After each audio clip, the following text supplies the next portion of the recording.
Pessoal, boa tarde. Nós estamos aqui hoje para a nossa segunda aula, que é sobre organização estruturada de computadores. Basicamente, o que a gente vai falar é sobre rever a arquitetura von Neumann, e a gente vai aproveitar para falar também sobre abstrações e tecnologias computacionais. Então, deixa eu dar um zoom nesse negócio. A gente vai falar hoje sobre abstração. Nossa.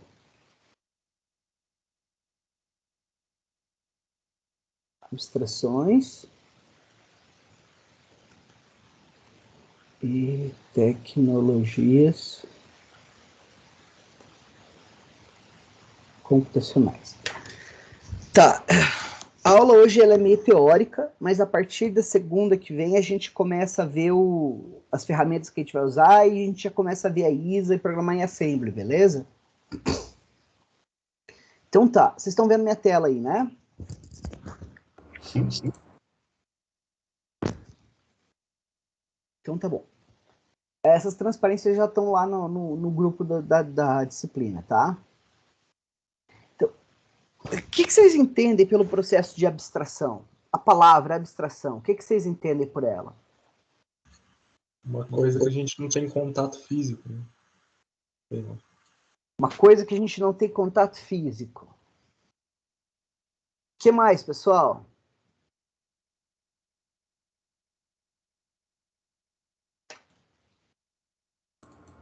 Que a gente precisa fazer uma força para entender. Que a gente precisa fazer uma forcinha para entender. Beleza. Esquece a computação. Pensa no contexto real de vocês. Em que situação vocês usariam a palavra abstração? Concepção? Pensa o seguinte, ó. Você tá num Aras. Nesse Aras, eles têm mais de 500 cavalos. É um Aras grande pra caramba. Todos os cavalos são iguais? Não. Provavelmente não, principalmente se tiver 500 cavalos, concorda?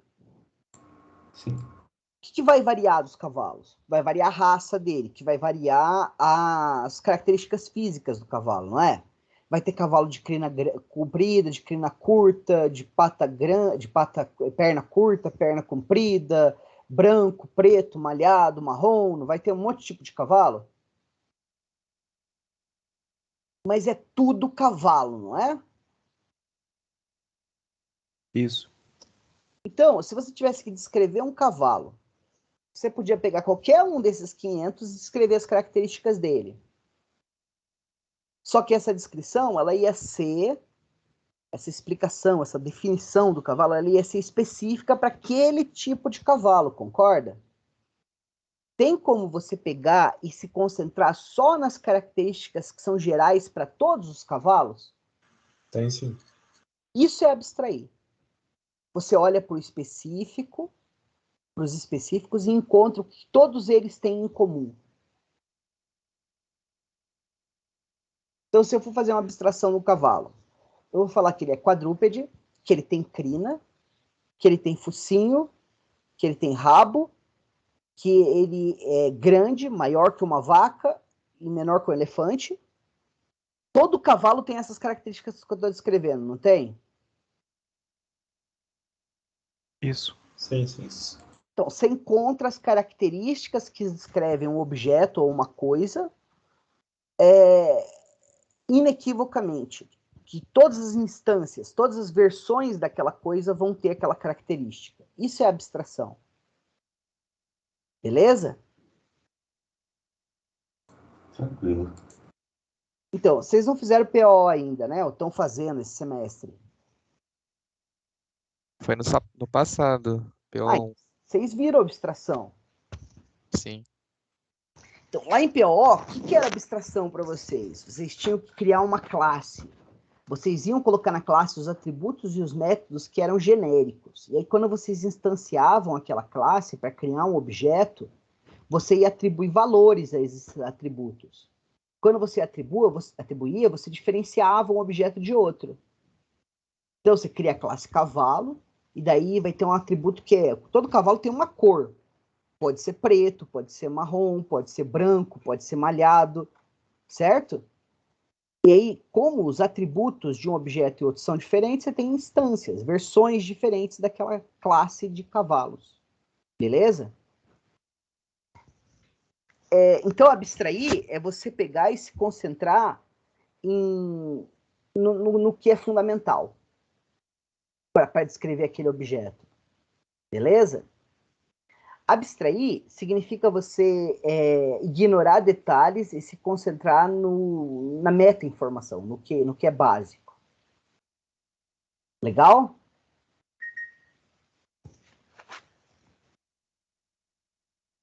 O que você está falando no celular?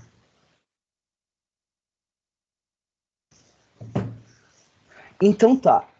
Por que a abstração é importante em arquitetura e organização de computadores? Antes da gente falar disso, vamos pensar no seguinte. Vocês programam em Java ou em Python? Sim.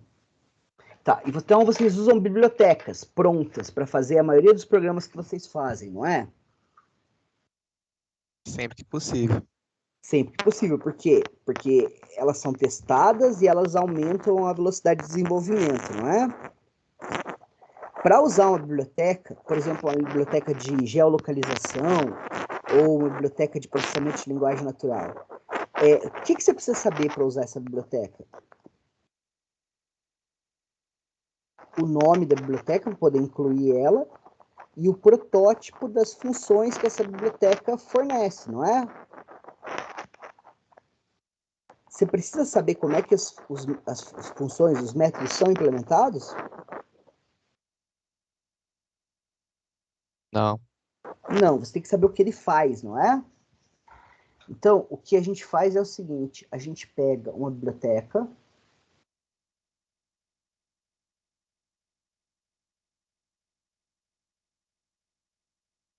e essa biblioteca ela vai ter funções. Como ela funciona internamente, você não sabe. Tudo que você sabe é que funções que ela pode fornecer para você. Percebe que a parte visível desse sistema é essa aqui, as funções? E tudo isso aqui é oculto. Então, isso aqui é visível. Isso aqui é oculto. Como ela é implementada, você nem quer saber. Por que você não quer saber? Porque você não quer ocupar sua mente com os detalhes disso. Você simplesmente aceita que ela funcione e pronto, não é? E usa. Não é assim? Sim. Isso. Então você está abstraindo completamente como é que a biblioteca funciona. Como é que ela foi implementada. Você só se preocupa em entender como é que ela funciona. Certo? Você pega, por exemplo, uma porta lógica. Porta lógica E aqui, ó. Ela vai ter a entrada A, a entrada B e a saída S. Como é que a porta lógica E funciona? Essa aqui é a parte oculta. E as saídas são visíveis. Quer dizer, saída e entrada, visível.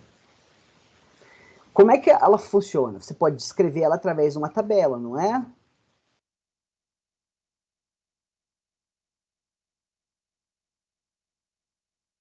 Essa tabela descreve como é que ela funciona? Não.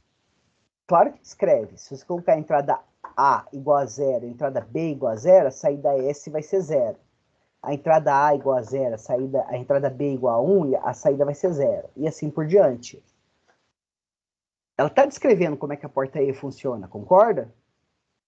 Sim, sim. Mas o que ela não descreve é como é que a porta E foi construída. Como é que a porta E foi construída? Ela foi construída com transistores. Vai ter um transistor aqui.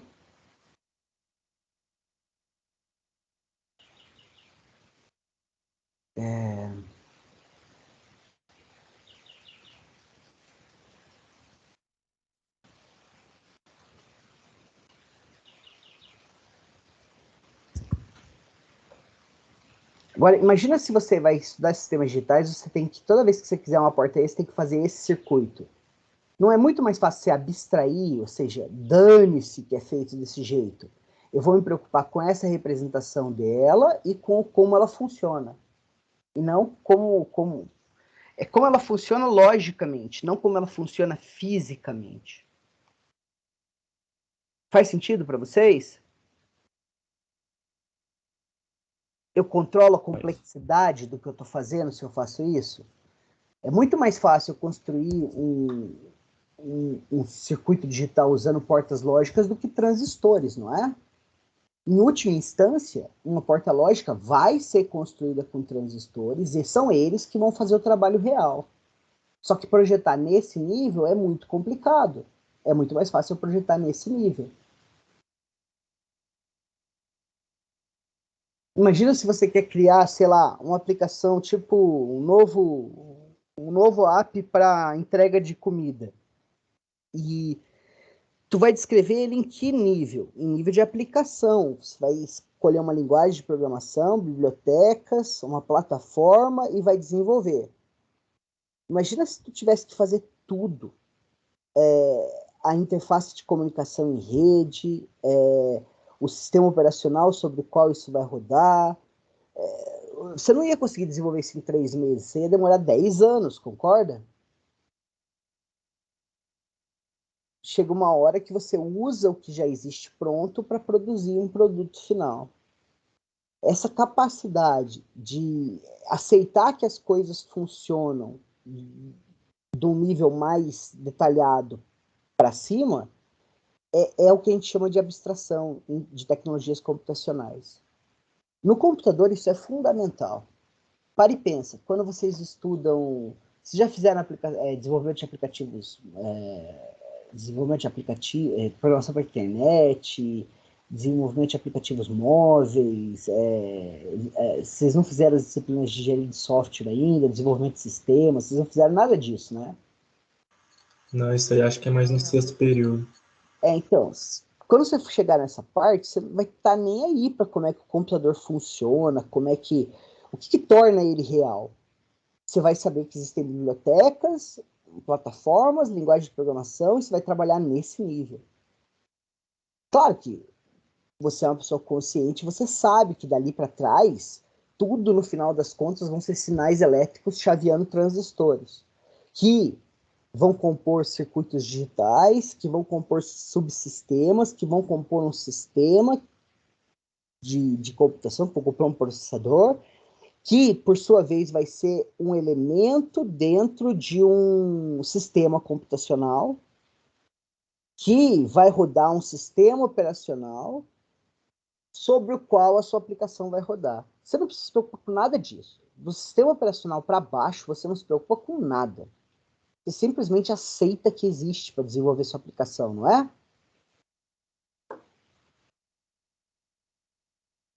Isso. Isso é abstração. Se eu falar para vocês que de 5 pessoas, 2 não conseguem fazer isso, vocês acreditam? Não conseguem abstrair? Não conseguem abstrair. Não conseguem aceitar que funciona ali para baixo e bola para frente. Ou não conseguem olhar para uma coisa e identificar o que é fundamental nela. Muita gente. Não é porque essas pessoas são burras ou nada assim. É simplesmente uma incapacidade. O cérebro ele não é abstrato. O cérebro dessas pessoas ele não tem a capacidade de abstração. Louco, né? Porque a gente acha que todo ser humano tem as mesmas capacidades, mas não tem. E essa habilidade de abstrair coisas, ela é fundamental em computação. Essa é uma das razões por que o índice de sucesso da computação mundial é tão baixo. Grafos, vocês já fizeram grafos? É do 4º período. Começou a matéria agora. Fazendo. Então, para que serve grafo, vocês sabem? Quem está dando é o Paulo? Não, é o Alexandre. É o Alex. O Alex disse para vocês para que serve grafos e por que vocês estudam isso em computação? Ele mostrou bastante exemplo na aula dele. Na primeira aula dele, ele mostrou vários exemplos. Então, o que você me diz? Por que você acha que isso é importante para você? Existem diversos tipos de aplicação que são usadas, né? Ele mostrou pra gente, por exemplo, caso de mapa, caso de biomedicina. Sabe que grafos é uma disciplina da matemática, é uma área da matemática, né? É um dos braços de uma área matemática que chama topologia. Sabiam que vocês são o único curso de ensino superior que estuda grafos? Nem matemática estuda? Vocês sabiam disso? Não. Não, eu não. Grafos é matemática. E é uma área, é um dos braços da topologia, tem mais ou menos, é provavelmente a matemática mais moderna que vocês estão estudando, ela foi inventada no final do século XVIII, e só vocês estudam. Na matemática você vai ver grafos na pós-graduação, isso se você escolher estudar. Louco, não é? Porque grafos é uma ferramenta matemática muito boa, é uma ferramenta de abstração. Ela te permite olhar para um problema, identificar o que é fundamental nele, quais são as relações que existem nesse problema, e modelar usando isso uma ferramenta muito simples, são bolinha e setinha. É isso. Grafos é a matemática da abstração, é a matemática que a gente usa para abstrair problemas formalmente, para a gente poder algoritmizá-los. É por isso que a computação estuda, ninguém mais estuda, porque a abstração é um negócio muito importante na computação. Porque, para e pensa, você quer resolver um problema usando um sistema computacional. Esse problema ele é facilmente ele pode ser facilmente transcrito para uma plataforma computacional, sob a forma de um programa? Não, muitas vezes você quer fazer um programa que faz uma coisa e fala assim, putz grila, por onde eu começo? Vocês já tiveram essa sensação, já? Demais. Então, existem jeitos formais da gente pegar um problema e levar ele para dentro do computador, transformar ele num algoritmo. O formalismo vem através de grafos, vem através de álgebra linear. Beleza? Agora, aqui no nosso contexto de arquitetura, quando a gente fala em abstração, a gente está preocupado com a ideia de poder olhar para um nível do sistema. Você olha para o sistema computacional, para o processador em si, e discute ele só num nível de detalhamento. Então, a abstração, para a gente vai chamar de trabalho em um nível específico de detalhamento. Deixa eu dar um exemplo para vocês. Tô abrindo aqui.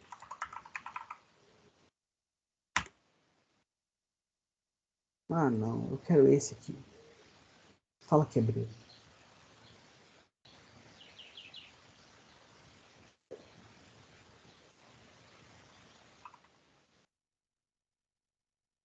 Esse cara.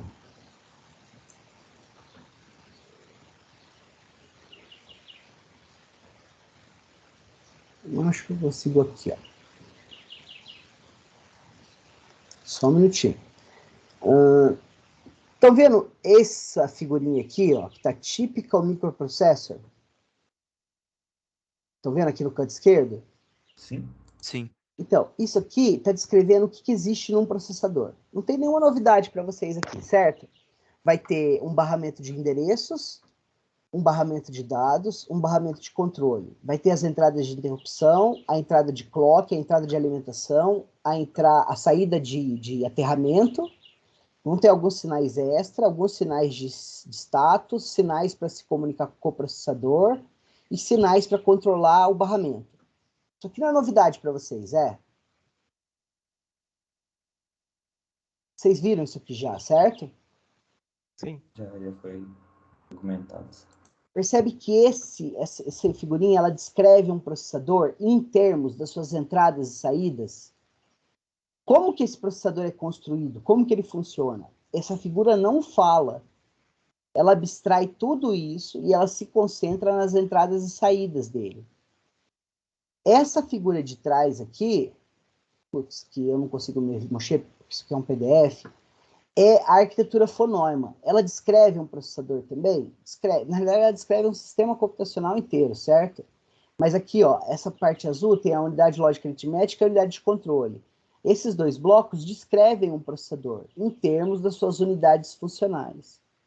Essa terceira figura aqui também é um processador, mas ela é uma visão física de como o processador é construído, com um overlay de aonde encontram-se os subsistemas desse processador. Percebe que são três figuras que descrevem a mesma coisa em níveis diferentes?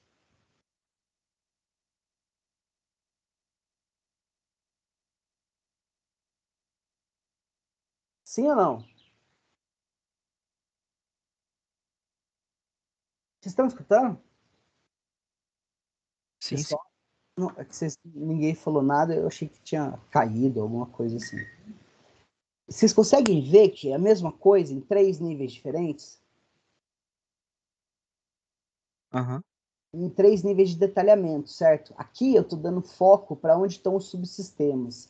Aqui eu estou dando foco para quais são as entradas e saídas esperadas. Aqui eu estou dando foco para como é que ele funciona. Então, na real, você pode olhar o computador como uma pilha de abstração, em que cada nível superior você tem, a gente chama de alto nível, é mais próximo do usuário. E cada nível inferior está mais próximo do mundo físico. Então, no nível mais fundamental, a gente tem o mundo físico. O que é o mundo físico? É um mundo governado pelas leis da física, como as quatro forças fundamentais da física, e a gente está interessado mais especificamente no eletromagnetismo, porque o eletromagnetismo é que permite a gente manipular correntes elétricas, certo? Daí, com base nessas leis físicas que definem como é que a eletricidade pode ser manipulada, a gente tem os componentes elétricos. Quais são os componentes elétricos fundamentais? Eles são construídos usando materiais que obedecem às leis da física e que modificam ou controlam o fluxo de elétrons, a corrente elétrica, de uma certa forma. O componente mais fundamental que vocês conhecem é o resistor, certo? O que o resistor faz? Ele se contrapõe ao fluxo da corrente elétrica, certo? Ou seja, ele cria uma resistência ao fluxo da corrente elétrica, ou seja, a corrente elétrica vai ter dificuldade de passar por ele. Quando ele cria essa dificuldade, ele cria uma diferença de potencial elétrico sobre ele, o que você gera uma tensão elétrica, certo? Depois do resistor, a gente tem o capacitor, que ele é basicamente um componente capaz de absorver uma quantidade finita e pré-definida de elétrons. Ou seja, ele funciona como uma bexiga de elétrons. E por aí vai, a gente tem vários outros componentes. Tem o diodo, o indutor, e juntando dois diodos, o diodo é um componente elétrico que ele se contrapõe ao fluxo da corrente elétrica numa direção, e na outra ele dá livre acesso. Se juntar dois diodos, o diodo é um semicondutor, que é um material que só conduz eletricidade sob certas circunstâncias. Se você juntar dois, você cria um transistor. E o transistor ele serve para amplificação de corrente e para chaveamento lógico, ou seja, ele funciona como uma chave elétrica.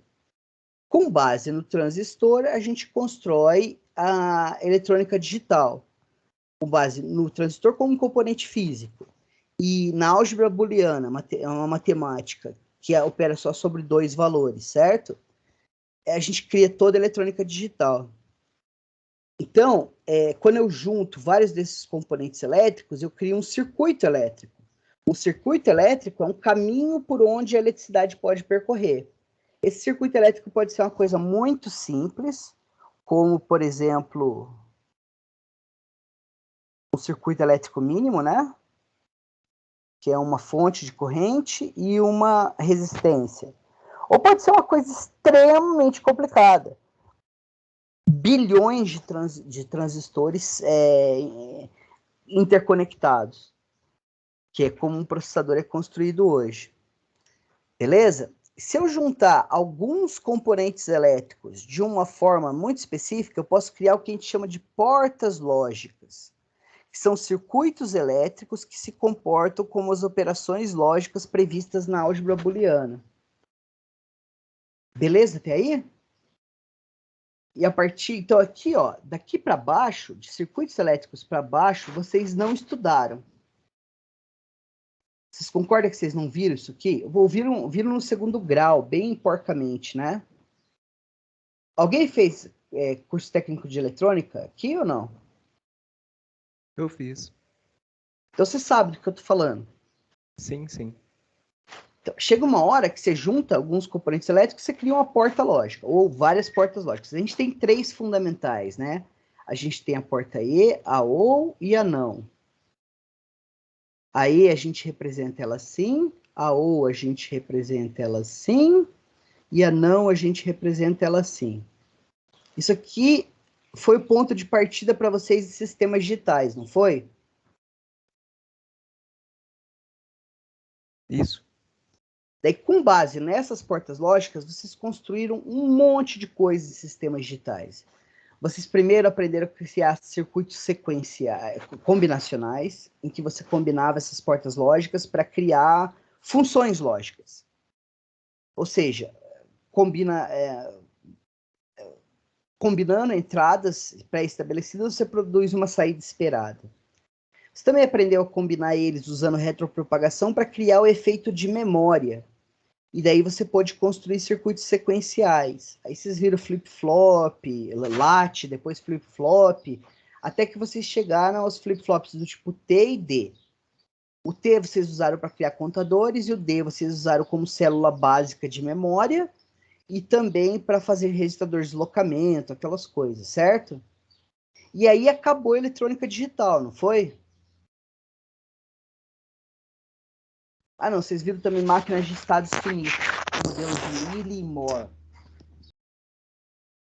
Então, você consegue, a partir das portas lógicas, construir circuitos extremamente complicados, capazes de executar aritmética decimal ou binária, capaz de funcionar como uma célula de memória, capaz de contar, e por aí vai. A partir do momento que você tem registradores, você pode criar sistemas muito mais complexos, em que você, por exemplo, tem um somador, e aí esse somador, o resultado dele é alimentado para um multiplicador, por exemplo.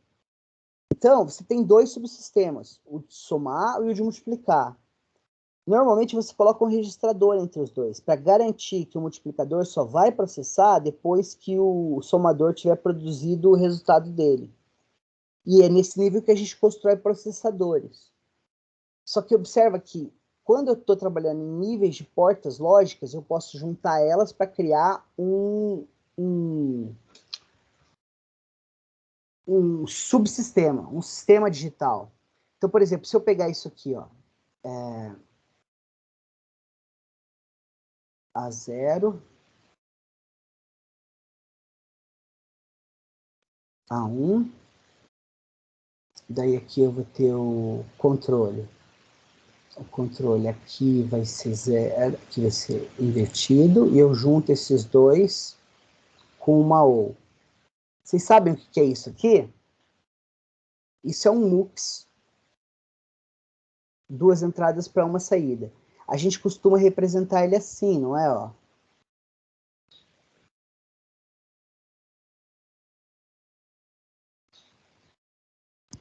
Vocês lembram disso? Acho que lembro. Esse cara é equivalente a esse cara. Só que esse cara, ele fala o seguinte, olha, você está interessado em saber como é que o MUX funciona. Tem 2 entradas e um controle. Se o controle for 0, o que tiver na... Desculpa, tá errado. Aqui é 0 e aqui não tem bolinha.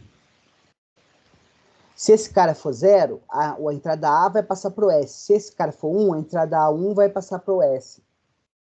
Como que se faz um circuito digital que apresenta esse comportamento para você? Assim, quando eu estou descrevendo nesse nível, não importa como é que eu fiz isso aqui? Não. Um outro exemplo, um flip-flop JK mestre escravo. Eu descrevo ele assim, ó. JK clock Q. Certo? Como que ele funciona? Ele funciona assim, ó. JK e o clock. Esse aqui é a saída aqui. Então, você tem 0, 0 e clock. 0, 1 e clock. 1, 0 e clock. 1, 1 e clock. Então, você tem 0, 0 e clock, a saída vai ser 0. Vai ser Q anterior. Mantém o dado que estava lá. 0, 1, esse cara vai para 0. 1, 0, esse cara vai para 1. Se tiver 1, 1 e eu tiver um clock, eu vou ter o Q anterior invertido. Lembra disso? Vagamente, pelo menos? Lembra. É muito mais fácil eu descrever o JK em termos das entradas e saídas dele, uma tabela, uma forma que descreve para mim como é que ele funciona, do que construir ele basicamente usando transistores, certo? Usando portas lógicas. Aí você vai ter uma NAND aqui, outra NAND aqui, daí isso aqui vai seguir uma NAND aqui, outra NAND aqui, aí essa cara alimenta aqui, essa cara alimenta aqui, esse cara... Ah, tinha que ter uma terceira NAND aqui. Aqui.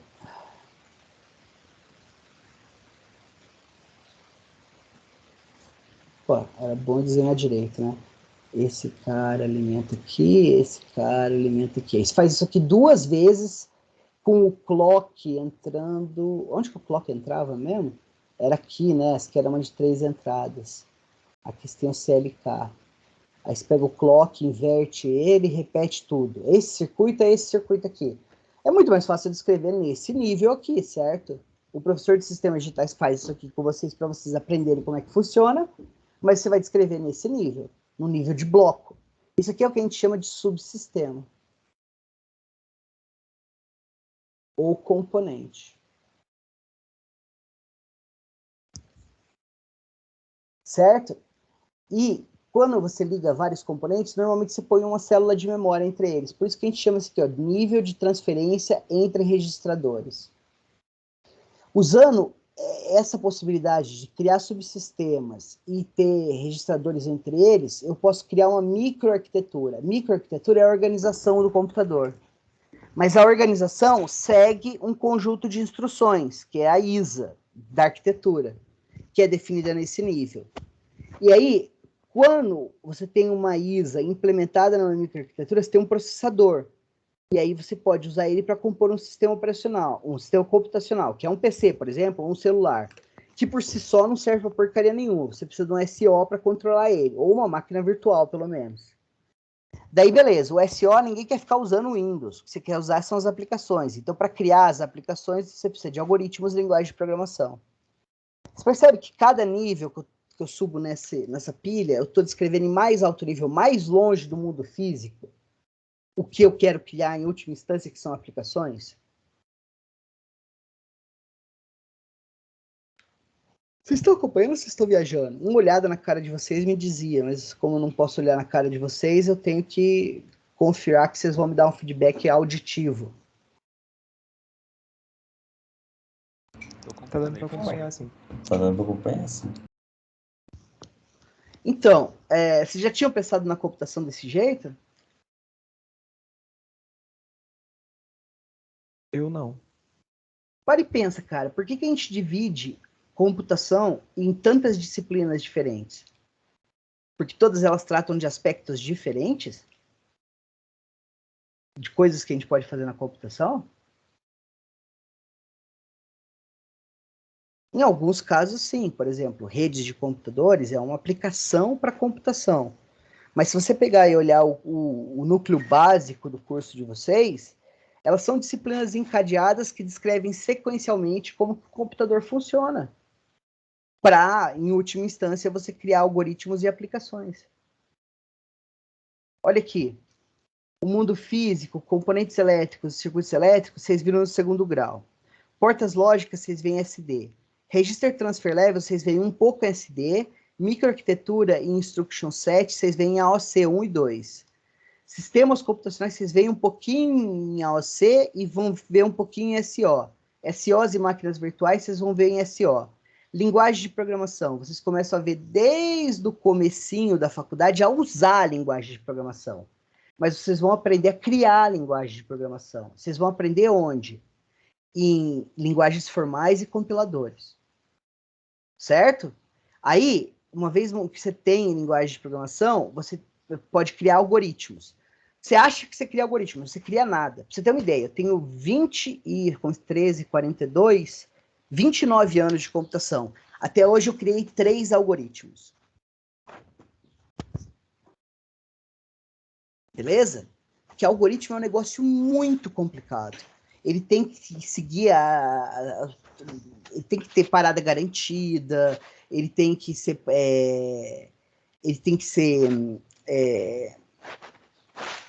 tem que ter parada garantida, ele tem que tá me faltando a palavra, cara.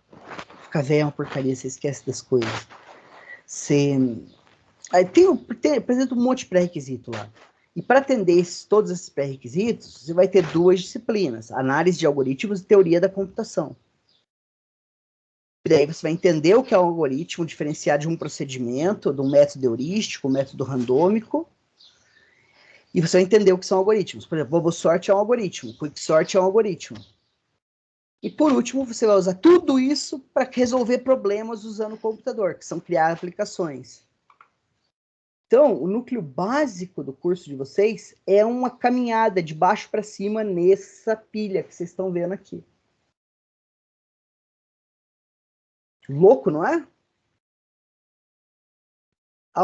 O que diz respeito à AOC? A AOC lida com essa parte aqui da pilha de abstrações. Na real, se tu parar para pensar, é 1/3 da pilha de abstrações, certo?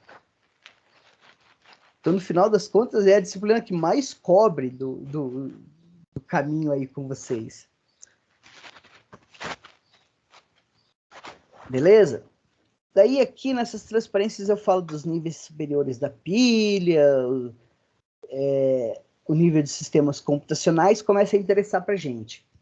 Então, o nível superior da pilha é desenvolvimento de aplicação, linguagem de programação. Você vai ver compiladores com a Márcia ou com o Alex depois. Fiquem tranquilos. Agora, o nível de sistemas computacionais é como é que eu crio um dispositivo elétrico ou eletromecânico que serve como uma plataforma para eu fazer computação. Beleza? Para você ter um sistema computacional, você tem que ter uma unidade de processamento. Você tem que ter um processador. Mas o processador, per se, por si só, ele não é suficiente. A gente precisa de mais que isso. Quem dita para a gente o mais que a gente precisa para ter um sistema computacional é o modelo von Neumann. Vocês lembram dele? Eu lembro. Então, o John von Neumann, ele foi um matemático muito prolífero. Ele produziu muito. E ele é mais conhecido pela proposta do modelo von Neumann, mas ele fez um monte de outras coisas. Por exemplo, ele escreveu um livro sobre física quântica. Esse cara é responsável pela formalização de um negócio muito legal chamado autômatos autorreplicáveis. Vocês já ouviram falar disso? Não. Disso não. Ouvi não. Vocês estão todos errados. Vocês já ouviram, mas não por esse nome. Vocês já ouviram falar de vírus de computador? Sim. Então, sabia que existe um formalismo por trás de como é que um vírus de computador deve funcionar?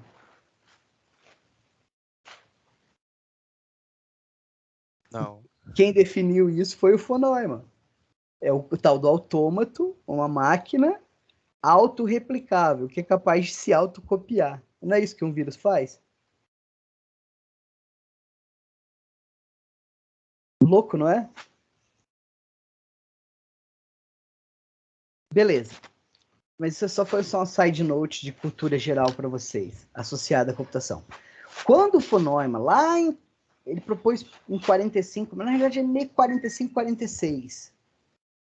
Quando o von Neumann propôs tem que ter regra até na bagunça. Isso. Alexandre, é verdade, tem centenas de camadas de abstração. Cada camada dessas pode ser dividida em várias subcamadas, tá, Alexandre?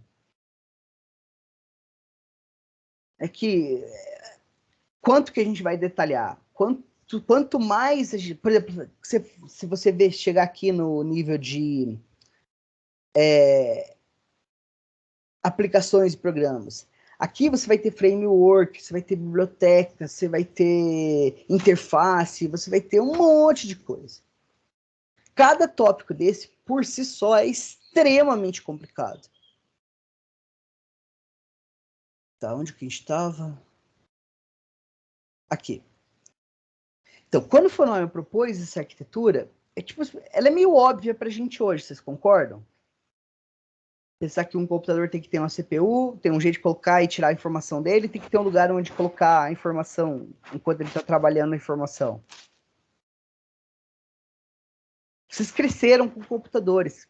Então, para vocês isso é uma coisa natural. Mas quando o von Neumann propôs isso não era natural. Porque o que existia até então eram computadores de propósito específico, não é? Vocês lembram da aula de História e Evolução de Computadores? Olha que louco aqui, ó. Esse aqui, pode falar, filho. Não, só ia falar que sim. Isso aqui é o relatório que o von Neumann escreveu sobre o EDVAC, de como que o EDVAC podia ser... Ah, caramba, o que vocês estão reclamando? Eu odeio isso, cara. Você coloca um link...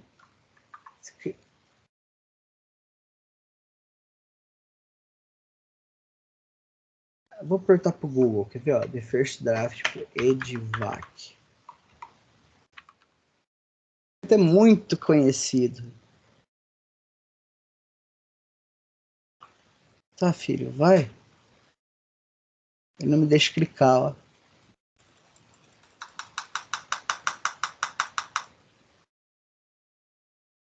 Pessoal, me dá um segundo para pegar uma água, já que minha mulher me fez chá, e eu já volto. 10 segundinhos.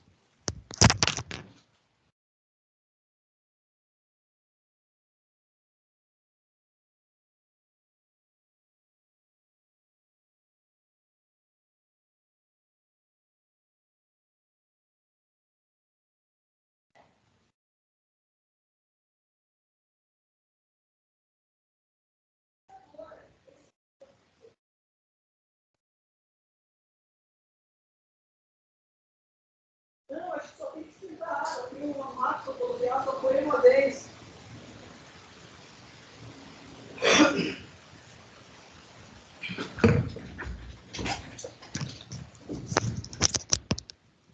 Pronto, voltei.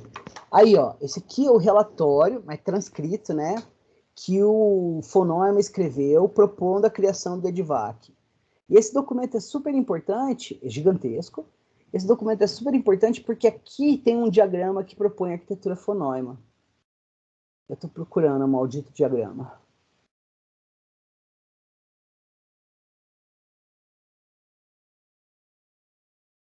Cadê, cara? Porque isso aqui não é o relatório. Isso aqui não é o relatório como ele foi escrito. Isso aqui é uma transcrição dele. Eu tenho umas...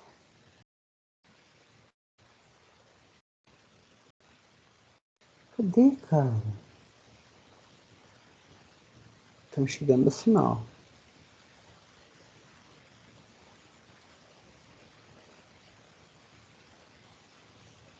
Não tá aqui. Calma. Deixa eu pegar imagens. Esse aqui é o original. Cadê? Bom, não importa, isso é só curiosidade. Nas transparências de Histórica e Evolução de Computadores tem isso. Vocês podem ir no meu site e lá tem as transparências na disciplina 036. Então, quando ele propôs isso aqui, tudo mudou. Porque aqui a gente tinha uma forma funcional de criar sistemas computacionais. E para vocês terem uma ideia, essa diferença entre sistema computacional e computador, ela era nebulosa naquela época, logo que ela foi proposta. Por que ela era nebulosa? Porque a CPU, ela não era tão complexa quanto ela é hoje. A memória dava tanto trabalho quanto a CPU, e a entrada e saída também dava tanto trabalho quanto a CPU. Então, como as partes elas eram todas igualmente complexas, e hoje em dia não é assim, a CPU é infinitamente mais complicada que a memória e a entrada e saída. Você não via distinção, você não via necessidade de abstrair uma distinção, mas ela existe. E aqui é um problema, porque a gente usa o termo arquitetura para descrever um sistema computacional, tá vendo? Descrever como que sistemas computacionais devem ser construídos. E a gente usa a palavra arquitetura para descrever como especificar um processador. Vocês estão me ouvindo, filhos? Positivo. Sim. Beleza, então.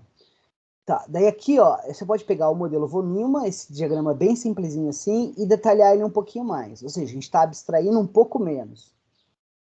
Você está vendo que você está falando que a unidade central de processamento ela tem que ter duas partes básicas? Uma que recupera e decodifica qual instrução a ser executada, e outra que propriamente executa a instrução. E aí você separa também a entrada e saída em entrada e saída, porque são duas coisas diferentes. E você pode continuar detalhando isso. Beleza? Agora, como que um sistema computacional é realizado hoje em dia? Isso aqui é um diagrama que mostra para a gente como é que é um sistema computacional hoje em dia. Então, vocês conseguem identificar os três módulos da arquitetura von Neumann aí? A gente podia falar que aqui é a memória, aqui é a unidade de controle e a unidade de controle e processamento, né? A unidade lógica aritmética e a unidade de decodificação de instrução. E isso aqui é entrada e saída. Não seria isso? Isso. Só que aí o problema. Isso aqui é um adaptador gráfico, é uma placa de vídeo. Tem memória na placa de vídeo? Tem. Tem. Uai, a memória não estava aqui? Tem aqui também? Estranho, né? Placa de vídeo tem processador? Tem. Tem uma GPU normalmente, não é? Tá, aí aqui eu tenho a entrada e saída. Aí eu tenho o mouse, o teclado, posso ligar aqui, ó, a interface Ethernet, que é a rede, e aqui é USB, eu posso ligar a minha impressora. Minha impressora tem um processador? Eu tenho uma impressora laser.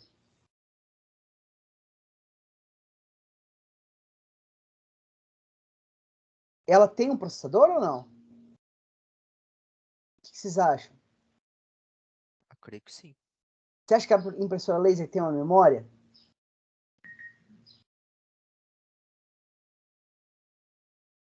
Eu acho que sim, hein? Sim, tem.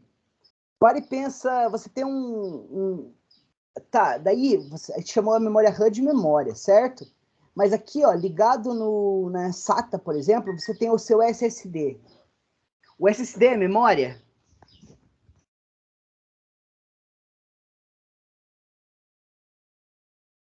É. O disco rígido é memória, Sim. não é? Tá, mas um SSD tem um processador também. Porque a memória flash tem um problema que ela só aceita até 10.000 reescritas, certo? Então, os SSDs, eles têm um processador para garantir que você escreve regularmente todas as células de memória. Uai, quebrou a arquitetura von Neumann, então? O que vocês acham?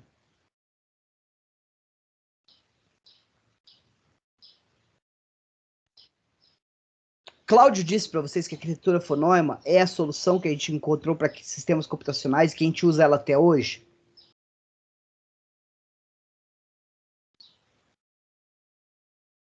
O professor da disciplina anterior falou isso para vocês ou não? Vocês estão confusos? Eu tô um pouquinho. Ótimo. Então vamos lá, devagar.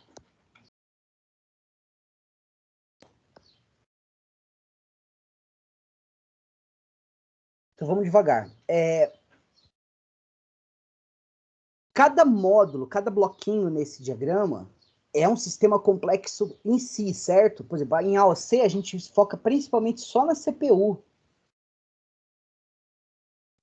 Quando o Fonoma propôs essa arquitetura aqui, ele falou que você precisava de uma memória principal ou memória de trabalho, de uma unidade principal que era capaz de executar operações lógicas e aritméticas, de uma unidade que era capaz de buscar da memória de trabalho instruções e dados, e operar sobre os dados e decodificar as instruções para definir qual é a operação a ser feita. E que você tinha que ter uma forma de colocar para dentro e fornecer resultado, fornecer entradas e fornecer resultados para o usuário. É isso que o Fonoma falou no relatório do Edvac. A arquitetura de uma placa-mãe moderna, de um sistema computacional moderno, como esse aqui, ela tem esses 3 módulos? Tem. Essa DRAM, a memória RAM dinâmica, Random Access Memory dinâmico, que é capacitiva, é a nossa memória principal. É a memória de trabalho, aonde vão estar os dados e as instruções dos nossos programas. A CPU contém a capacidade de decodificar essas instruções, de buscar esses dados e operar sobre os dados. E tudo esse resto aqui, inclusive o adaptador de vídeo, é a forma que a gente tem de fornecer dados para o programa, do usuário fornecer dados para o programa e do programa fornecer um feedback visual ou de qualquer outra forma para o usuário. Então a arquitetura Fonoma está mantida. Percebe que a gente tá estruturando o nosso sistema computacional seguindo as regras que o Fonoma definiu lá atrás? O problema é que o problema não, a situação, o caso é que o computador ele evoluiu tanto, e a gente quis fazer mais e mais e mais coisas com ele, que os módulos em si, eles passaram a ser computadores. Para e pensa num HD SATA. Ele é um computador em si, ou num HD SSD. Ele é um computador em si. Obrigado, amor. Ele é um computador em si. Uma placa de vídeo é um computador em si. Esse North Bridge e South Bridge são o que a gente chama de chipsets. Eles são processadores. Eles fazem a arbitragem da comunicação entre a CPU, memória e a placa gráfica, por causa do North Bridge, e a arbitragem da comunicação entre a CPU, a memória e os dispositivos de entrada e saída. Por que eu tenho um chipset, um árbitro só para vídeo e um árbitro para todo o resto? A justificativa é muito simples. Volume de dados. Aonde que você acha que tem mais volume de dados de transferência? De dados de vídeo ou de dados quaisquer outros?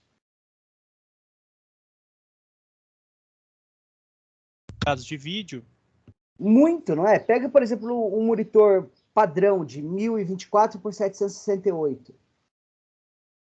Cada pixel desse monitor, e a gente está falando de mais de 1 milhão de pixels, cada pixel desse monitor precisa de 3 bytes para especificar a cor dele. Então a gente está falando de...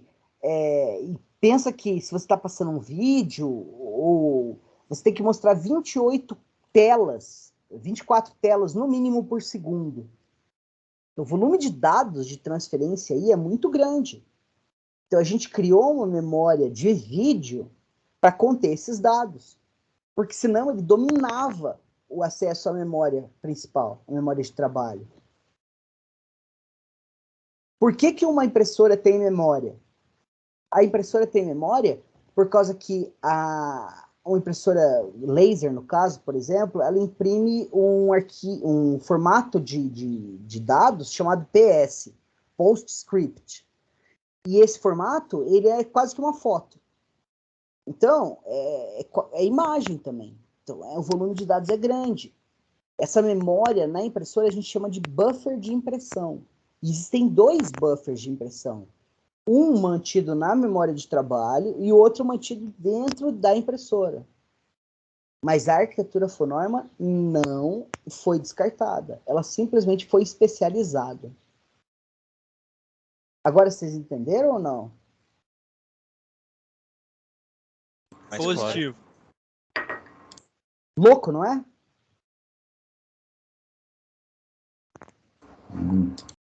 Alguém aqui já pegou uma CPU na mão? processador ali. Já. Já.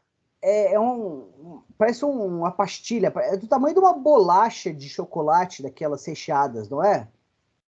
Isso. Uhum. Isso. Mas mais fina, cheia de perna embaixo, não é? Cheia de pininho embaixo. Mais de 300 pininhos embaixo.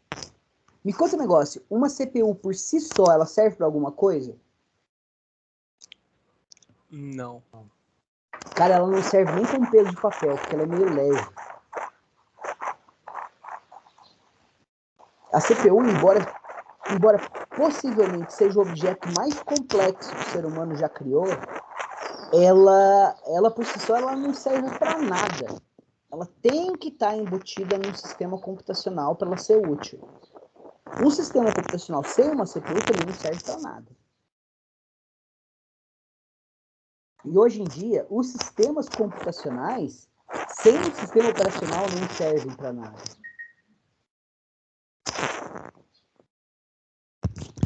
Melhorou agora, Vinícius? Desculpa, é que às vezes o microfone é daqueles que fica pendurado no pescoço, daí ele vai para baixo e daí eu encosto na mesa e eu abafo o som. Desculpa, gente.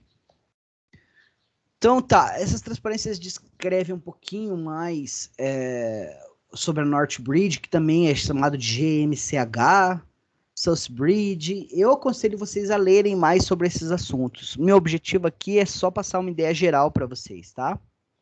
Vocês entendem o conceito de barramento? Sim. Barramento de processador? Barramento de comunicação.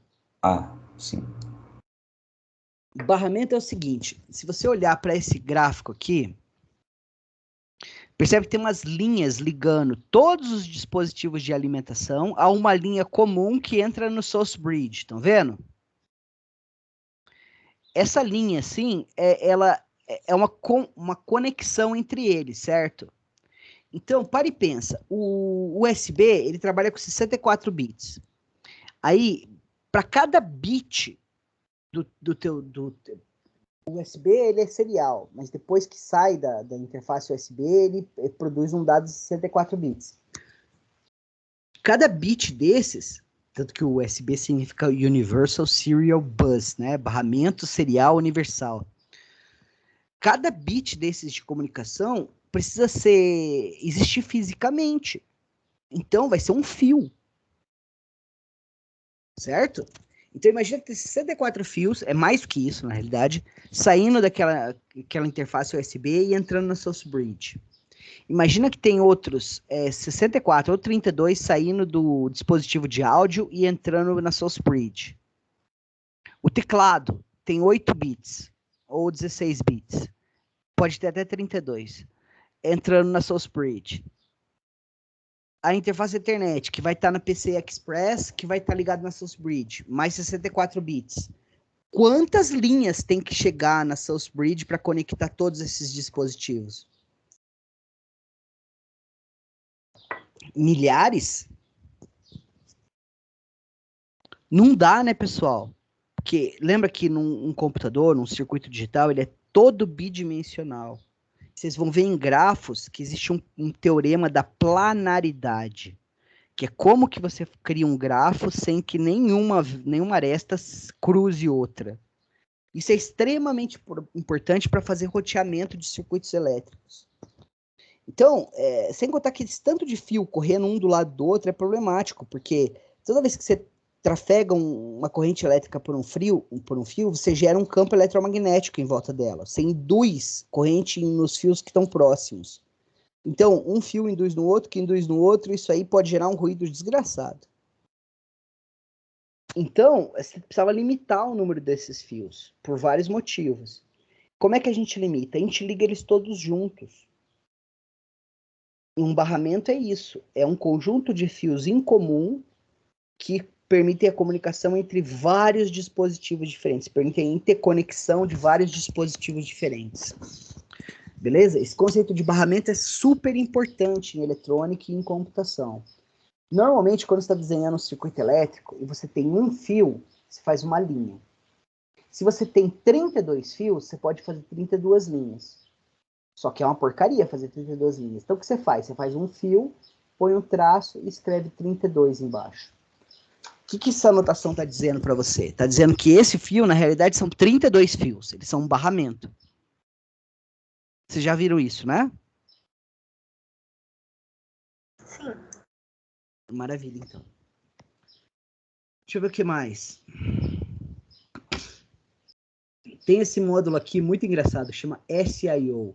Sabe o que significa SIO? Significa Super I/O. Super entrada e saída. E ele, basicamente, ele controla a porta serial do computador, que a maioria das placas-mães nem tem mais. A entrada de teclado é a entrada de mouse. Na realidade, o SIO, ele meio que está deixando de existir e o USB está virando o SIO agora. Mas isso aqui era para garantir a entrada e saída fundamental do sistema computacional para BIOS durante o boot, o post, encontrar ele. Isso aí vocês já viram? BIOS, boot, post. Vocês vão ver em detalhes em SO. Beleza? Barramentos. Hierarquia de barramentos porque na realidade você tem barramento pra caramba, então você tem que organizar eles. Aqui eu falo um pouquinho mais de barramentos, vocês podem ler.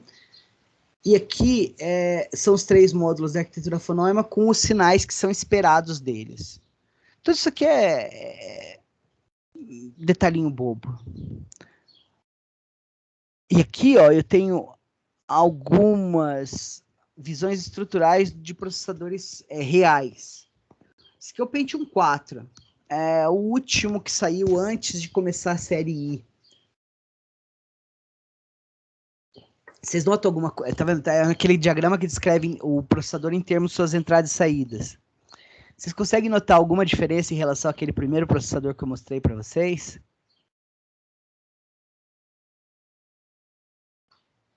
Tem um negócio assustador aqui, ó. Vocês estão vendo isso aqui?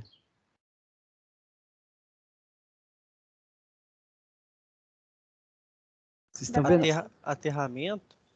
180 pinos debaixo do processador são terras. 85 pinos são alimentação. Por quê?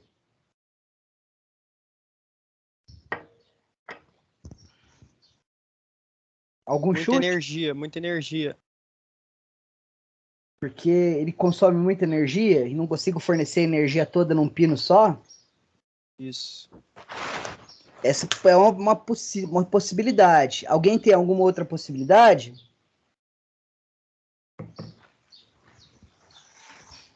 Não? Alguém Esperando um caso de falha, não sei. evitar a geração de campo. Secundariamente, sim, Vinícius, mas não é a principal razão. Sabe qual é a principal razão? É a seguinte: o clock do processador. Isso. A ideia é não alimentar por conta do espaço? Não. Não é necessariamente isso, não. Sabe qual é o problema? É o seguinte: o clock desses processadores ele começou a crescer rapidamente. Até o Pentium 1 rodava 100 MHz, a 0.1 GHz. O Pentium 4 estava com 500 MHz.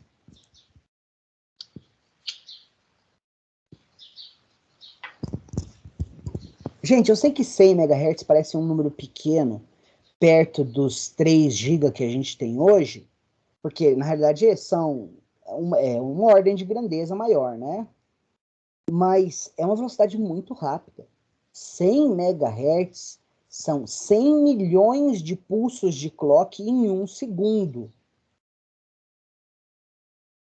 Para e pensa, faz as contas de quanto tempo você demoraria para contar de 1 a 1 milhão se você contasse um número por segundo. Ou melhor, de quanto tempo são 1 milhão de segundos. Aí para e pensa, ele faz 100 milhões de transições de 0 para 1 em 1 segundo. É meio obsceno se tu para pensar. O número é tão grande que a gente entende, mas a gente não consegue compreender. Então, esse clock tão rápido significa que o circuito como um todo, ele vai chavear muito rápido. Toda vez que um transistor chaveia, parte da corrente elétrica fornecida para ele se dispersa sob a forma de uma corrente de vazamento. Essa corrente de vazamento, o chaveamento ele não é 100% eficiente. Ela se dispersa sob a forma de calor. E esse calor, embora seja um calor bem pequenininho que um transistor gera, quando você fala de centenas de milhões de transistores fazendo isso ao mesmo tempo, esse calor pequenininho vai se acumulando e acaba não se tornando um calor pequenininho, acaba se tornando uma coisa realmente quente. Beleza? Então, os processadores eles começaram a apresentar esse problema. A gente conseguia aumentar o clock, mas aí o processador estava esquentando muito. Qual que foi a solução? A solução que a gente encontrou foi isso aqui, ó, gerenciamento de alimentação. Ou seja, nem todo processador funciona ao mesmo tempo. Então, o processador, dentro dele, tem um outro processador que faz a gerência de quais partes do processador vão ser alimentadas. Quais partes do processador precisam ser alimentadas.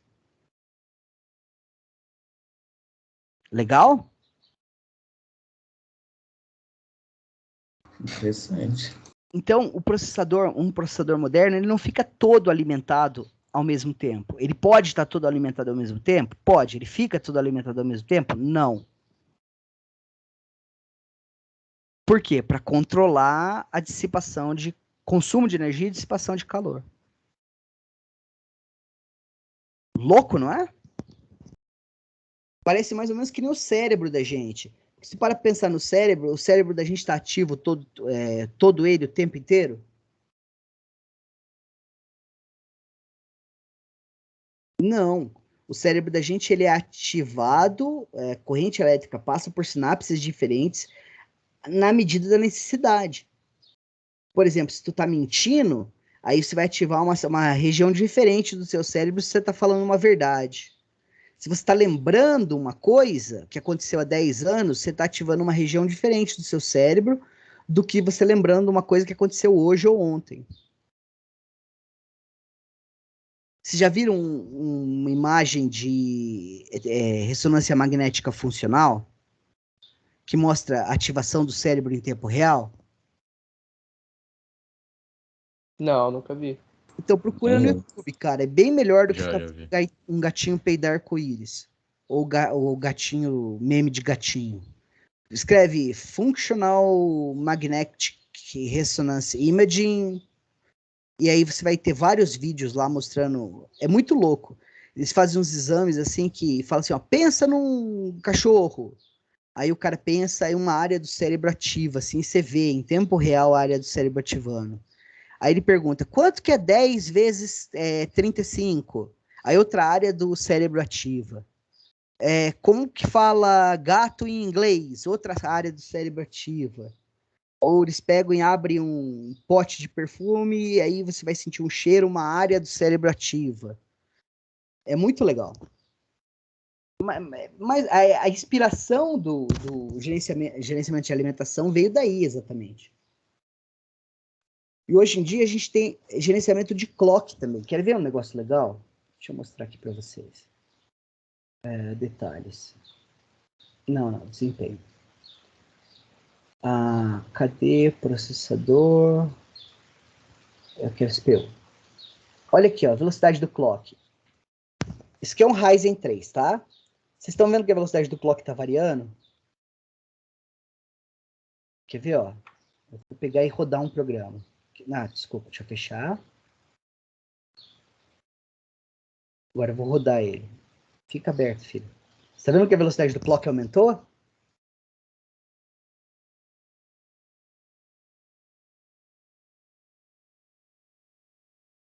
Por que que isso acontece? O clock desse processador não é 3.4 GHz? Por que que ele fica rodando num clock diferente? Para consumir menos energia. Exato. Mas, na boa, eu estou preocupado em consumir menos energia com meu computador ligado à rede de alimentação? Não, Eu estou preocupado com o quê? calor. Exato. Temperatura. Porque o consumo de energia está diretamente ligado com a geração de calor. Vocês já viram algum vídeo sobre um data farm da Google? Ou de qualquer outra empresa? Nunca vi. Vale a pena dar uma olhada, pessoal. Vocês acham tudo no YouTube. Sabe qual é o sistema mais complexo que eles têm? E o mais crítico? É o de refrigeração.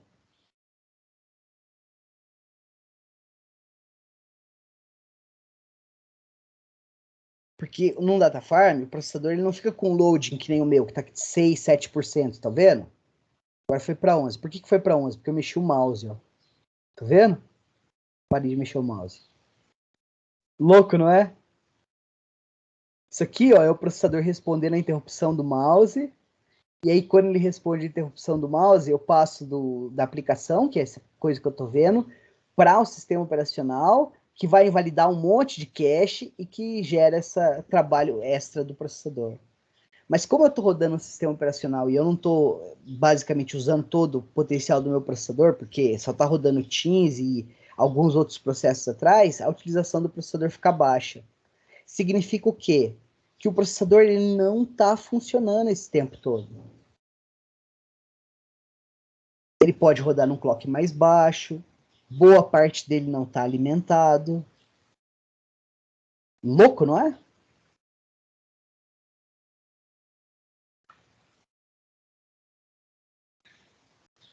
Isso tudo que eu falei para vocês, tinha alguma novidade ou vocês já sabiam de tudo isso? Tinha algum conhecimento um pouco, assim. E você sabe como é que... Isso aqui é uma foto do Pentium 4. Do Pentium 1, desculpa. Sabe, tá vendo que essa foto ela tem um overlay branco em cima, falando que cada região é do processador? Sim, sim. Então, olha que legal. Esse aqui, System Interface, é para controlar os barramentos. Isso aqui, decodificação, decode, decodifica a instrução. Busca e decodifica a instrução. Isso aqui, memória, controle de memória, é para controlar o acesso às duas caixas. Isso aqui, ó, int exec, é execução de operações inteiras. Isso aqui é a ULA inteira. FP exec é a unidade lógica aritmética de ponto flutuante. O code eu nem sei. Trace cache é o cache das instruções. O code eu nem lembro o que é. E out of order control é a execução de instruções fora de ordem. A gente vai estudar isso aqui, esse semestre. E esse scheduling é para armazenar qual instrução vai ser executada. Olha que louco. No Pentium, quanto da área do processador? O processador é bidimensional, tá? É tudo construído num plano. Quanto do processador é memória? Basicamente 1/3 aqui, estão vendo? Se eu pegar e colocar esses dois aqui, é um pouco mais de 1/3, certo? Isso. Hoje em dia, sabe como é que é? É assim, ó. Você tem a pastilha de silício aqui. Você tem aqui, ó, um tanto assim, mais ou menos, que é o memory control. Aí você tem aqui os cores. Isso aqui tudo é cache. Tudo isso aqui, ó, tudo isso aqui foi compactado para viver aqui no centrinho do processador. Em volta é tudo memória cache. Louco, não é? Mas, professor, eles colocam os 4 cores aqui só no centrinho? Colocam, cara. Para e pensa, isso aqui é o Pentium 1. Quando o Pentium 1 foi criado, a lei de Moore ainda estava em voga. Isso aqui diminuiu de tamanho várias vezes.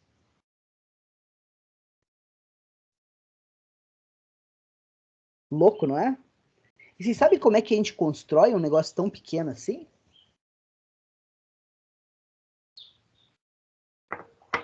Va- Fala, filho. São vários transistores pequenos, né? São vários transistores pequenininhos, bilhões deles. Mas como que a gente constrói um transistor tão pequenininho? Qual é o processo? Silício. Sim, a gente usa como base uma pastilha de silício.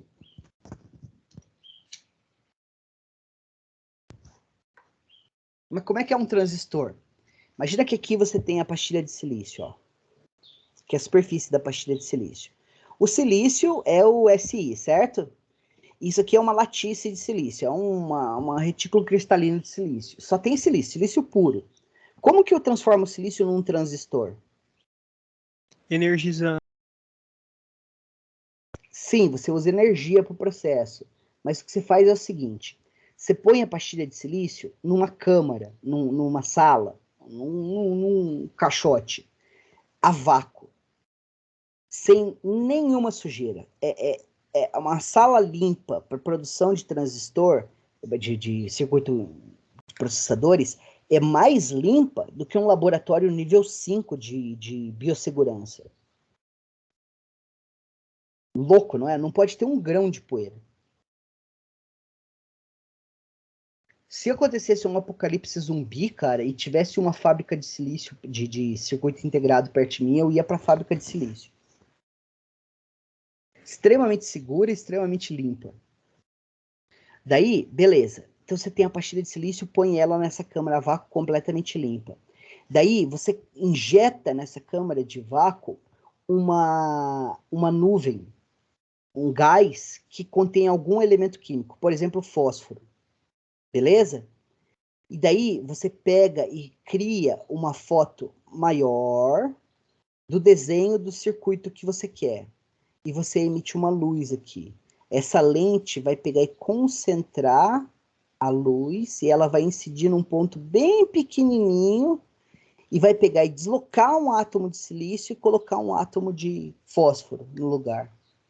E daí você faz uma camada. Então aqui você tem o silício, ó. Desculpa, deixa eu pegar o marrom de novo. Aqui você tem o silício. O que você vai fazer é pegar alguns átomos e colocar alguns átomos de fósforo aqui. Entenderam? Daí depois você tira todo esse ar, coloca um outro ar com outro elemento químico e dopa. O nome chama dopar. E consegue, usando essa fotolitografia, que é essa ideia de ter uma imagem da onde que você quer que a luz incide e vai ser refletida nos lugares que tu não quer e vai passar para os lugares que você quer. Mas vai ser concentrado e vai ficar num lugar pequenininho. E aí você vai depositar um outro elemento. E aí você cria camadas. Isso aqui vai ser uma camada negativa, isso aqui vai ser uma camada positiva, isso aqui vai ser uma camada positiva. Então aqui eu tenho um transistor PNP. Vocês já viram como é que faz camiseta com litografia?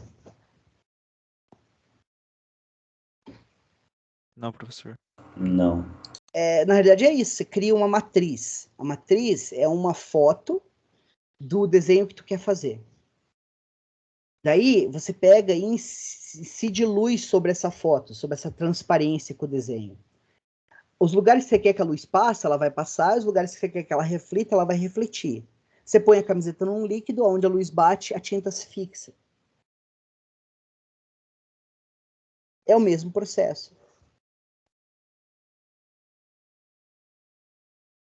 Então, a imagem é ruim aqui, mas vocês estão vendo que parece uma cidadezinha em miniatura com diferentes componentes aqui? Isso aqui é tudo transistor.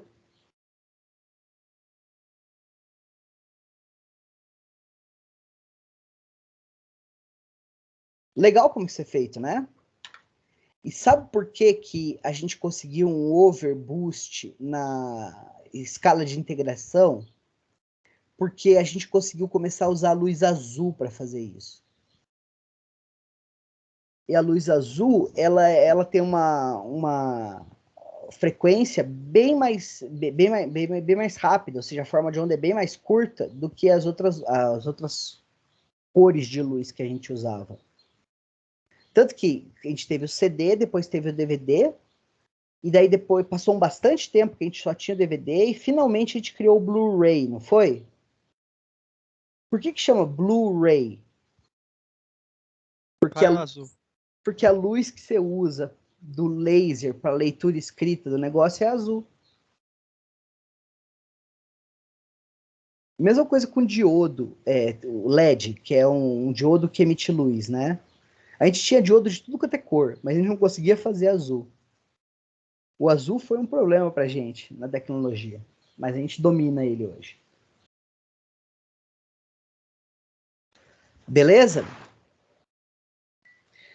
O processador que a gente vai estar estudando em detalhes esse semestre, ele foi idealizado em 84, mais ou menos, e ele é a base para algumas das ideias que foram lançadas, muitas das ideias que foram incorporadas para a criação dele, do MIPS, né? Elas são a base para a construção de todos os processadores modernos. E tem dois assuntos que são muito importantes para a gente, que são pipelining e caching. Vocês já ouviram falar desses assuntos, não já? Já. Sim. Aham. Então, a gente vai estar focando em estudar arquitetura com o objetivo de entender claramente como essas duas técnicas arquiteturais podem tornar um processador tão mais eficiente. Aqui, o Pentium ele é da final da década de 90. Então, vocês percebem que ele já tem cache, ó. L1 cache, L2 cache. Esse aqui é o level 1 e level 2.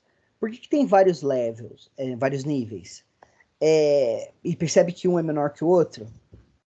Tá vendo que a level 1 é que está mais perto do processador. Bom, os dois estão dentro do processador. Mas o processador é a parte que processa, que faz cálculo, né? Que é a execução inteira e a execução de piloto flutuante. Tá vendo que o L1 cache é vizinho das duas? E o L2 cache está mais afastado? Da memória RAM você copia para cá, daqui você copia para cá, e esse cara acessa o L1 e esse cara acessa o L1.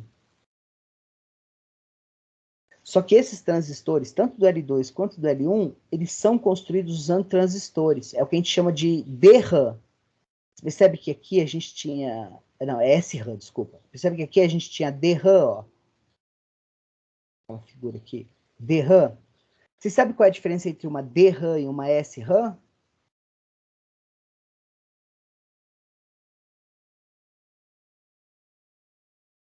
Dinâmico, Alguém? não é?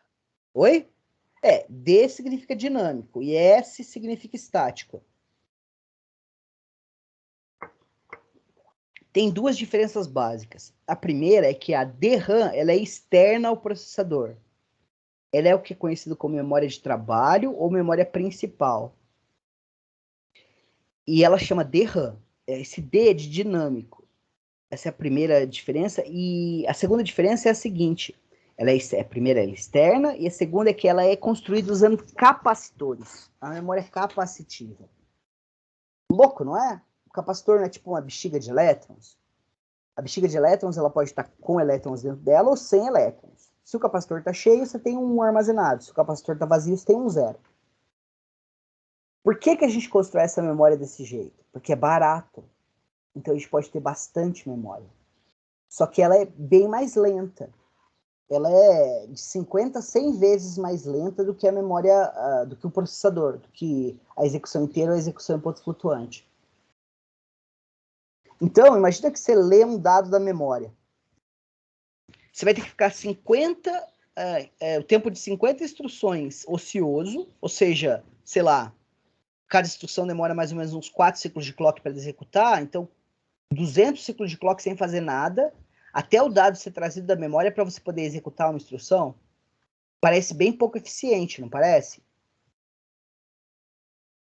Mas por que ela é tão mais lenta? Porque encher e esvaziar um capacitor é lento.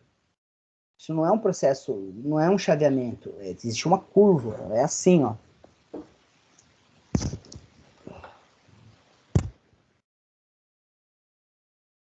você enche o capacitor assim e você esvazia ele rapidão e depois demora aqui para terminar de esvaziar. Beleza? O chaveamento de um transistor é assim, ó. Você está no 0, vai para o 1, fica no 1 e vai para o 0. E essa memória aqui, ó, L2 cache, L1 cache, é uma memória estática. Por que a gente chama ela de estática? Porque ela é construída usando transistores. Sabe quando vocês aprenderam a construir um registrador em SD? Criaram o flip-flop do tipo D? Aquilo é uma célula de memória de 1 bit. E ela é toda construída com transistores. Ela é muito rápida. Ela é tão rápida quanto a execução do processador, quanto os circuitos aritméticos e lógicos que estão aqui dentro. Só que para construir 1 bit de memória, você precisa de centenas de transistores. Por isso que a gente tem pouca memória cache. Legal? E a cache, na realidade, ela é simplesmente uma cópia do que está na memória principal, do que está na memória dinâmica, na memória externa, na memória RAM externa.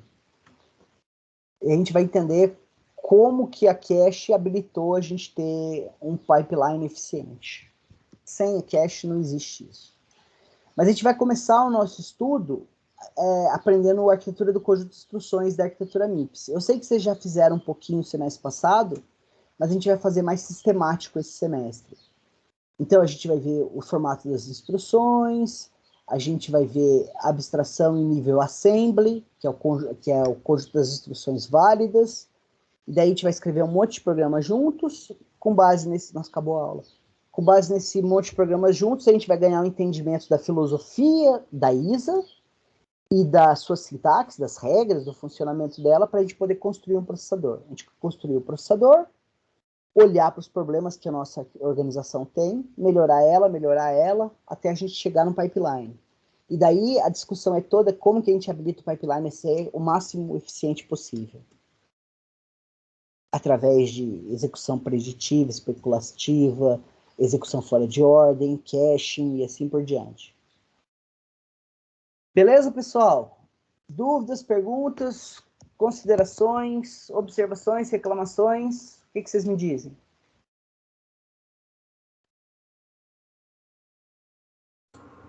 Professor, só uma curiosidade só dessa parte da memória e o processador, é que quando tem essa diferença, se não tem a cache, né, tipo, se não tem essa memória cache, aí dá aquele gargalo, né, que aí o processador tem que ficar esperando a memória. Mano, quando não tem cache, pra você ter uma ideia, um computador desde a década de 90, se não tivesse cache, ele seria inutilizável. Certo. Isso porque um processador da Intel faz utilização muito ruim da cache. A arquitetura Intel, ela utiliza cache, tá vendo? O Pentium da década de 90, e ele já tinha 2 níveis de cache.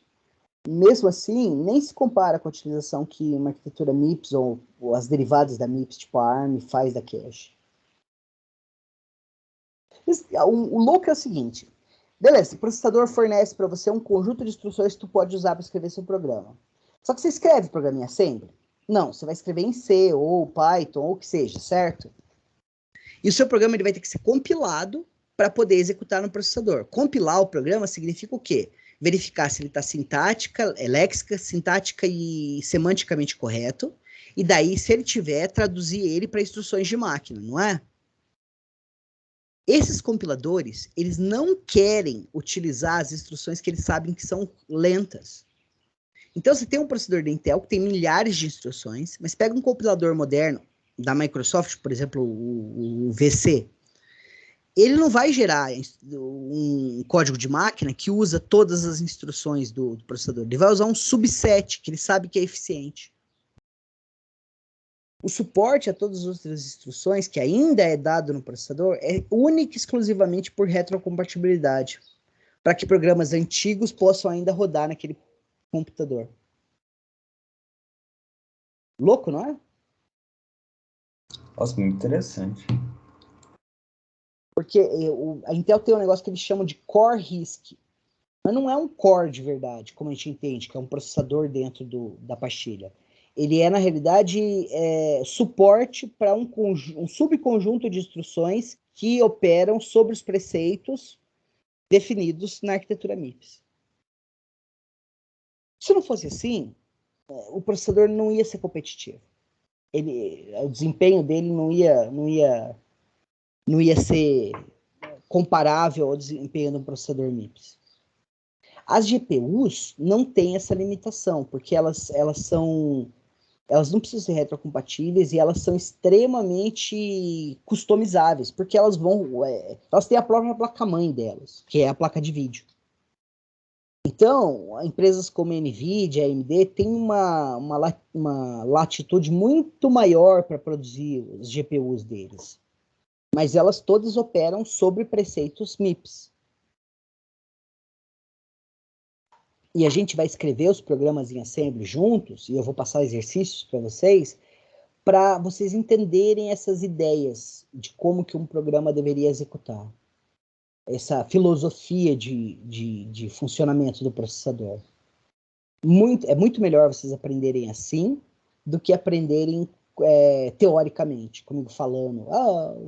Simplicidade leva a regularidade. O que ele quer dizer com isso? Aí eu explico para vocês, dou uns 2 exemplos, vocês entendem na hora e no dia seguinte vocês já esqueceram. É melhor a gente escrever um programa e falar, tá vendo que todas as instruções são simples? Por quê? Porque quase todas são iguais, estão vendo? Aí você fala, e daí você guarda. Beleza, pessoal? Mais alguma pergunta?